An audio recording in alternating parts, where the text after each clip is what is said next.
Gurugram news channel के YouTube channel को subscribe करें और बेल आइकन जरूर दबाएं ताकि कोई खबर रह न जाए।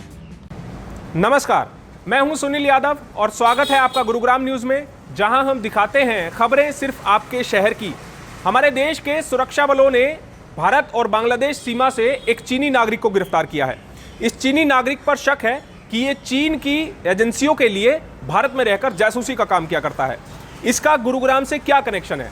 दरअसल हान जुनेव नाम का ये शख्स गुरुग्राम में पिछले कई सालों से होटल चला रहा था और गुरुग्राम के डीएलएफ फेज 3 में star spring hotel and resort के नाम से एक ये होटल चला रहा था। इस होटल को इसने नाथुपुर के ही रहने वाले जयवीर रोहिल्ला से 10 साल की लीज पर लिया था और महीने का किराया तकरीबन 15 लाख रुपए ये उनको दे रहा था। साल 2019 में हान जुनेव ने गुरुग्राम के डीएलएफ फेज 3 में इस होटल को लीज पर लिया और तकरीबन 1.5 साल तक यहाँ पर रहने के बाद उसने इसका पूरा किराया भी दिया। लेकिन साल 2019 में दिसंबर के महीने में ये शख्स चीन वापस चला गया। उसके बाद इसी साल जनवरी में यूपी की एंटी टेररिस्ट स्क्वाड ने इस होटल पर छापा मारा और यहाँ से 2 चीनी नागरिक और हान जुनेव के जो पार्टनर थे उनको पुलिस ने हिरासत में लिया। उनसे जब पूछताछ की, उनकी जब छानबीन की तो उनके पास से बहुत से सिम कार्ड्स मिले और ऐसी जानकारियां मिली कि ये लोग यहाँ पर रहकर भारत की जासूसी करते हैं और चीन की एजेंसियों को सारी खुफिया जानकारी वहाँ पर भेजते हैं। दरअसल एटीएस की इस कार्रवाई के बाद से हान जुनेव को भारत में आने का वीज़ा नहीं मिल रहा था, जिसके बाद हान जुनेव 3 दिन पहले ही नेपाल पहुँचा और नेपाल से 8 जून को वो बांग्लादेश में रुका। बांग्लादेश से वो भारत की सीमा में एक नदी के जरिए घुसने की कोशिश कर रहा था, लेकिन 10 जून सुबह तकरीबन 6 बजे बॉर्डर सिक्योरिटी फोर्स यानी कि बीएसएफ के जवानों ने उसे देख लिया और उसे गिरफ्तार कर लिया। जब उससे पूछताछ की गई तो हान जुनेव अपनी बचाव में ये कहने लगा कि उसे नहीं पता था कि वो भारत की सीमा में घुस रहा है, लेकिन उसके पास से जो दस्तावेज मिले हैं उससे शक पुख्ता हो जाता है कि हान जुनेव भारत में रहकर चीन के लिए जासूसी कर रहा था। पिछले तकरीबन कई सालों से हान जुनेव भारत में है और उसका यह दावा है कि वो भारत में रहकर बिजनेस कर रहा है, उसका जासूसी से कोई लेना देना नहीं है। Tell your name. Yeah. My name is Han Junwei. I come from China, and I reached Bangladesh on 2nd of June. Okay. And then I come to the border of Bangladesh, but by mistake I crossed the river and entered India, so I was arrested. What do you do? What do you do? I just reached the Bangladesh border and I want to surrender myself to ATS Lucknow. Okay. Yeah. From where you cross in India? From where you entered in Indian territory? No, I don't know where is India, where is Bangladesh. Just the river, there's no any signal, no any showing that this is India, this is, and the river, I just crossed the river. Is there any relative you are in India? No. No. No. Okay. When did you firstly come in India? In 2009. 2009. After that? Yeah. After that? After that, in 2010 and 2012, 14, 16, 19, 20, 21. Purpose behind that? For the business, market research, for the business, I'm doing in India business for the export, e-commerce, and the hotel. Is this all items are yours?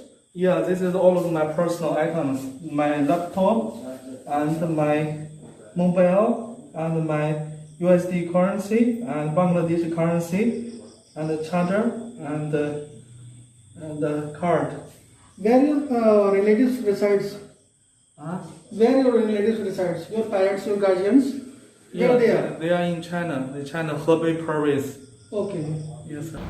हान जुनेव ने साल 2019 में गुरुग्राम के नाथुपुर के रहने वाले जयवीर लोहिया से उनकी एक प्रॉपर्टी को 10 साल के लिए लीज पर लिया और वहां पर अपना एक होटल चलाया। जब दोनों पार्टियों के बीच लीज एग्रीमेंट हुआ तो हान जुनेव ने लीज एग्रीमेंट में अपना आधार कार्ड नंबर भी शो किया। कहीं ना कहीं एक शक ये भी पैदा होता है कि आखिरकार चीनी नागरिक का भारत में आधार कार्ड कैसे बन गया। यूपी एटीएस ने जब इसी साल जनवरी में इस होटल पर छापा मारकर चीनी नागरिकों और हान जुनेव के साथी को गिरफ्तार किया तो उसके बाद खुलासा हुआ कि ये लोग भारत के विरोधी गतिविधियों में शामिल हैं। उसके बाद इस प्रॉपर्टी के मालिक पारुल लोहिया ने इनके साथ लीज एग्रीमेंट कैंसिल कर दिया और इस होटल को वापस अपने हैंडओवर ले लिया। पारुल लोहिया का कहना है कि अगर उन्हें पहले पता होता कि ये चीनी नागरिक भारत में रहकर जासूसी काम कर रहे हैं और भारत विरोधी गतिविधियों को अंजाम दे रहे हैं, तो उनको वो कभी भी अपना होटल लीज पर नहीं देते। जनवरी 2019 में ये लोग किसी एक ब्रोकर के थ्रू मेरे पास आए।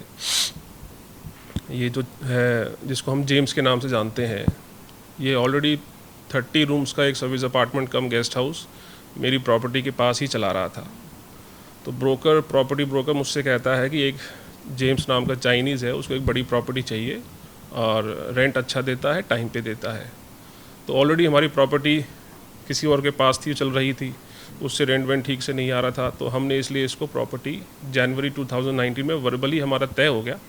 हम अप्रैल 2019 में हमने इससे एग्रीमेंट करके इसको प्रॉपर्टी हैंड ओवर कर दी थी। हमारी 80 रूम्स की प्रॉपर्टी है, उसमें सर्विस अपार्टमेंट और रूम्स दोनों हैं। उसके बाद हमारा इससे registered agreement Gurgaon district court से भी हो गया था, रजिस्ट्रार के यहाँ से। पोजेशन के बाद इसने चलाया है। फिर जनवरी 2021 में उत्तर प्रदेश से ATS आती है और पूरी इन्वेस्टिगेशन होती है। वहाँ एक दो चाइनीज़ थे, उनको वो ले जाते हैं। जिस कंपनी से हमारा एग्रीमेंट हुआ उसके एक दो पार्टनर से उनको भी ले जाते हैं। मुझे भी बुलाया गया इन्वेस्टिगेशन के लिए। मैंने अपने कोर्ट के एग्रीमेंट और सब कुछ मैंने डॉक्यूमेंट्स दिए। उन्होंने मुझे बोल दिया आप जाइए, आपका कोई रोल नहीं है और ये लोग ऐसे ऐसे कुछ गलत काम कर रहे हैं। जब मैंने बार बार पूछा कि क्या इशू है, तो उन्होंने बताया कोई सिम कार्ड प्री एक्टिवेट करके यहाँ से या आउट ऑफ इंडिया ले जाते हैं। फिर लॉकडाउन में पूरे 2020 में मुझे कोई रेंट नहीं मिला था इसलिए फरवरी में हमने इनको नोटिस कैंसिलेशन का जो भी हमारा लीगल तरीका था इसको देके, इनकी तरफ से कोई रिप्लाई नहीं आया। ये जेम्स या उर्फ जो भी ये है चाइनीज़, ये दिसंबर में 2020 में चाइना चला गया था। मुझे बता के गया था कि मैं जा रहा हूँ, तो मैंने कहा था मुझे रेंट नहीं मिला, मुझे रेंट कैसे मिलेगा। तो इसने कहा कि मेरे अकाउंटेंट्स हैं, वो आपके में अब आने वाले समय में जब भी सिचुएशन ठीक हो जाएगी हम रेंट दे देंगे। तो हमें जब रेंट भी नहीं मिला, फिर इन्होंने ये हमारे देश के खिलाफ जो कुछ भी कार्रवाई कर रहे हैं तो उसको मद्देनज़र रखते हमने इनको कैंसिलेशन नोटिस दे के अपना अप्रैल में वापस अपना पोजीशन ले लिया है। आपको कैसे पता लगा कि ये इस तरह के इलीगल काम में इन्वॉल्व हो सकते हैं? मुझे एंटी टेररिस्ट स्क्वाड ने बताया, बुलाया था अपने नोएडा ऑफिस में, मुझे पूरा ब्रीफ किया था। मेरी काफ़ी घंटे क्वेश्चनिंग हुई थी, मैंने अपने डॉक्यूमेंट्स दिखाए थे। मुझे उन्होंने सब बताया कि ऐसे ऐसे ये स्पाइबिंग भी कर सकता है, ये सारे काम कर सकता है, सिम कार्ड यहाँ से एक्टिवेट करके ये लोग लेके जा रहे हैं। तो तब जब मुझे पता लगा तो मैं भी डर गया था कि गलत लोगों के साथ मैंने एग्रीमेंट कर लिया। अगर मुझे इसके बारे में पता होता कि ये ऐसे एंटी नेशनल काम करते हैं, गलत काम करते हैं, तो मैं इनको बिल्डिंग भी नहीं देता। अच्छा, क्या कभी उसकी जो भी गतिविधियाँ होती थी यहाँ पर ही रहता था, उस रहन सहन में कुछ लगा आपको कि इस तरह का कुछ ये इन्वॉल्वमेंट इसका हो सकता है, एंटी नेशनल काम कर रहा हो इंडिया के खिलाफ? देखिए सर, हमारी कई प्रॉपर्टीज़ हैं दिल्ली में, गुड़गांव में, गोवा में। हमारे होटल्स भी हैं, अपार्टमेंट्स भी है, हम लीज आउट कर देते हैं बना बना के। तो हम लोग टेनेंट के ज़्यादा उसमें डे टू डे में हम कभी घुसते नहीं है, ना हमारा कहीं वहाँ ऑफिस है। हम ना तो किसी के इन्वॉल्व होते हैं टेनेंट्स के में, क्योंकि काफ़ी टेनेंट्स हैं हमारे पास, काफ़ी बिल्डिंग्स हैं हमारे पास। तो हम ना कभी घुसे, ना कभी हम महीने में 1-2 बार जाते थे, वो भी देखने के लिए सब ठीक है नहीं है। इससे ज़्यादा हमारी ना तो इंटरेक्शन होती थी, ना इन्वॉल्वमेंट है इसमें। अच्छा, कभी आसपास के लोगों ने कोई शिकायत की हो कि नहीं, ऐसा कभी कुछ नहीं करा, ऐसा कभी कुछ ना हमें दिखा, ना ही हमने किसी से पूछा। स्टाफ भी सब इसी का था, तो हम भी ज़रा कुछ पता नहीं लगा पाए। अगर पता होता तो हम इसको कब का बाहर कर देते। जो स्टाफ था वो भी चाइनीज रखा हुआ था? नहीं, इंडियन था। उस इंडियन स्टाफ को भी ATS ले गई थी, पूरी क्वेश्चनिंग हुई है। 3-4 स्टाफ था, बाकी कुछ चला गया था ATS के आने के बाद। फिर प्रॉपर्टी खाली रही 2 महीने, हमने इनको कैंसिलेशन नोटिस दिया पूरा लीगल तरीके से, अपने अप्रैल में वापस ले लिया पोजीशन। अच्छा, ये इन्होंने डॉक्यूमेंट्स वगैरह क्या कुछ दिए थे जब एग्रीमेंट कराया? एक कंपनी है इनकी, हुआटोंग बेहतर विश्व टेक्नोलॉजी, उससे हमारी कंपनी का एग्रीमेंट हुआ था। इन्होंने अपने कुछ आधार कार्ड वगैरह और पैन कार्ड? वो हमारे जो रजिस्टर्ड एग्रीमेंट हुआ था कोर्ट से, उसमें सब लिखा हुआ है। वो मैंने ATS को भी दे दिया था, लोकल पुलिस भी आई थी मेरे पास सवाल जवाब करने, मैंने उन सबको डॉक्यूमेंट्स अपने दे दिए थे। मैंने अपना कैंसिलेशन नोटिस है वो भी दे दिया सबको। अभी ये बांग्लादेश बॉर्डर पे गिरफ्तार हुआ है, BSF ने गिरफ्तार किया है 5 जून को। तो कोई कॉल्स आया आपके पास? मेरे पास BSF से कॉल आई थी, मैंने बता दिया सर मेरी जहाँ ज़रूरत हो मुझे बुला लिया जाए, आपको आना है आप आ जाइए, नहीं तो मुझे बुला लीजिए, मैं फुल सपोर्ट में हूँ। इनके खिलाफ कार्रवाई होनी चाहिए।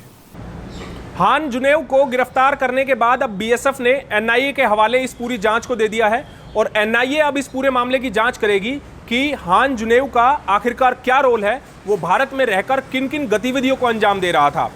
इस खबर के बारे में आप हमें अपनी राय कमेंट करके जरूर दीजिएगा। साथ ही साथ आप इस खबर को शेयर जरूर कीजिएगा ताकि ज्यादा से ज्यादा लोगों के पास सही जानकारी सही समय पर पहुंच पाए। नमस्कार। गुरुग्राम न्यूज हर सोशल मीडिया प्लेटफॉर्म पर है। हमसे जुड़ने के लिए और अपने शहर की हर अपडेट्स पाने के लिए हमें अभी फॉलो करें और बेल आइकन जरूर दबाएं। अगर आपके इलाके की कोई खबर कवर कराना चाहते हैं तो हमें इन नंबरों पर अभी कॉल करें।